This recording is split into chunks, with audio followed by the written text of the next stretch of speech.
Arkansas Army National Guardsmen are getting set to deploy from the state this morning and head to the nation's capital. 5 News reporter Jacob Luthi is live at Fort Chaffee with the latest on their mission. Good morning, Jacob.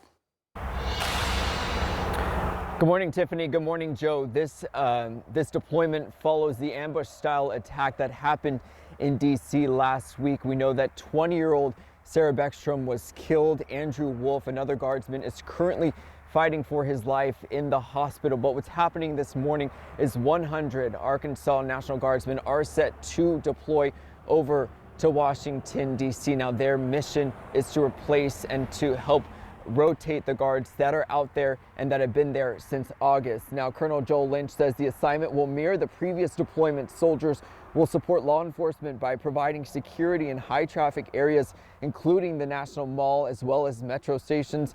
Guardsmen have spent the past month completing administrative processing, dental screenings, medical screenings, as well as trainings for this mission. 5 News spoke with Colonel Lynch earlier this month about the mission, and he says that Arkansas National Guardsmen live ordinary lives at home, but they're trained to step in when that moment calls. Whenever the country needs us, whether the governor says, hey, we need you to go help out in Washington, D.C., or whether it's something else, we know that we can call on the right amount of trained professional soldiers, and they will spin up really fast, and they will get to the situation and be a very big player in whatever exercise or operation that's going to be in our. Again, this mission is expected to last several months, again, replacing National Guardsmen that have been there since the summer. The departure ceremony expected to get started here around 9 a.m. The governor is expected to make remarks. I'll send it back to you. All communities are honoring the 2 National Guard members that Jacob mentioned who were shot there in Washington, D.C. Army Specialist Sarah Beckstrom and was killed over the weekend. A vigil held at her old high school in West Virginia. Air Force Staff Sergeant Andrew Wolf is in critical condition. Now, the suspect in the ambush-style attack has been identified by the Trump administration as an Afghan national. Authorities believe he acted alone. Over the weekend, President Trump said he spoke with the families of both victims.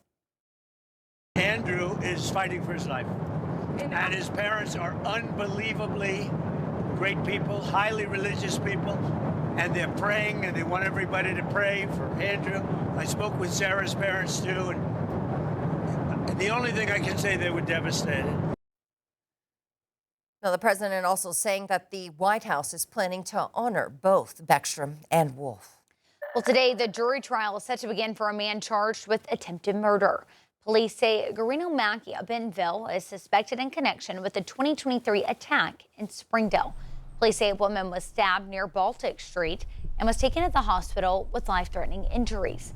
Officers also say that Mackey stole the woman's car to flee the scene. He's facing multiple other charges, including burglary and theft. The trial is set to begin at 8:30 this morning. Well, developing this morning, police say the Stockton, California shooting over the weekend may have been a targeted act. Authorities are now searching for 2 possible suspects. Gunfire erupted on Saturday night inside a crowded banquet hall during a family gathering. Police say about 150 people were inside when the shooting started. 15 people were injured and 4 others were killed, 3 of them children. Well, President Trump confirms that he recently spoke with Venezuela's president, but he declined to provide those details. Some lawmakers are voicing support for congressional reviews of the Trump administration's military strikes on boats suspected of transporting drugs. The administration saying that the strikes are aimed at cartels. Bradley Blackburn has the latest. Aboard Air Force One Sunday night, President Trump spoke about his recent pressure campaign on Venezuela. Because we consider Venezuela to be not a very friendly country. They sent millions of people, really, and probably a number in excess of that. And a lot of those people shouldn't be in our country, from jails, from gangs, from drug dealers. On social media over the weekend, the president wrote, quote, "Please consider the airspace above and surrounding Venezuela to be closed in its entirety." Since early September, the U.S. has carried out close to 24 strikes on alleged drug boats in the Caribbean and Eastern Pacific Ocean. On Sunday, Democratic and Republican lawmakers expressed support for congressional reviews of the U.S. military operations. We definitely need the administration to finally answer the question of why strike rather than interdict. If you know where the ships are, you can interdict, and when you do, you get evidence. And raising new legal concerns, the Washington Post reported that Defense Secretary Pete Hegseth issued a verbal order for all crew members to be killed as part of an attack on September 2nd. CBS News has not independently confirmed the Washington Post's reporting. Obviously, if that occurred, that would be very serious, and I agree that would be an illegal act. I don't know anything about it. He said he did not say that, and I believe him. On Friday, Hegseth called the reporting fabricated, inflammatory, and derogatory, adding that current operations in the Caribbean are lawful under both U.S. and international law. Bradley Blackburn, CBS News, New York. All right, 6:38, and as you're waking up this morning, you should know that there's a new head hog. Yeah, over the weekend, Arkansas announced Ryan Silverfield will take over the program. Silverfield signed a 5-year, $33.5 million contract, and he'll have his introductory press conference this Thursday. Yeah, he spent the past 6 seasons as the head coach in Memphis, leading the team to a 50-25 record. This year, the Tigers finishing 8-4 in that regular season. Yeah, Silverfield addressed his new team during a meeting on Sunday evening. He also addressed fans in this social media video. Razorback Nation, this is your new head football coach, Ryan Silverfield. Can't wait to get to Fayetteville and get started. We're going to bring a lot of success to the Hogs. It's so well deserved. Can't wait to see you. Go Hogs. And Hunter Yurchek weighing in as well, saying in part, quote, Coach Silverfield shares our vision of making the football playoffs and competing for a national championship. Now, he goes on to say that there has been a new financial investment in the football program. The announcement drawing a lot of fan reactions, some positive, some actually protesting the choice. 5 News reporter Emily Moss is joining us live with more on that reaction. Good morning, Emily. Good morning, Joe and Tiffany. The University of Arkansas announcement came just a day after the team finished the season 2-10, 0-8 if you're only counting conference play. So you would think the news of a new coach would have an overwhelmingly positive reaction.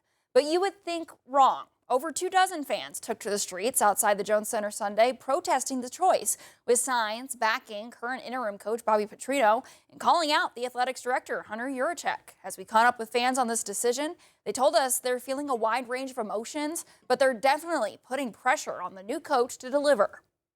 Yes, I feel like it was a little bit rushed. We just want what's best for Arkansas, and we want to enjoy our football program. We don't have a pro team. Arkansas is all we've got. I'm going to get behind him as a fan, but I'm pretty frustrated with Yurchek. Now, he also spoke with Memphis News anchor Ruben Diaz, who says that the new head hog embodied his former city's grit and grind culture. He expects him to bring that mindset to Arkansas. Fans and the media will officially meet the new hog in charge this week in that welcome press conference on Thursday, and the board still has to vote to approve his appointment. Back to you. Thanks for that, Emily. Well, you can follow the latest from our 5 News sports team as Coach Silverfield assembles his staff. We'll also have streaming coverage of Thursday's press conference on 5 News Plus.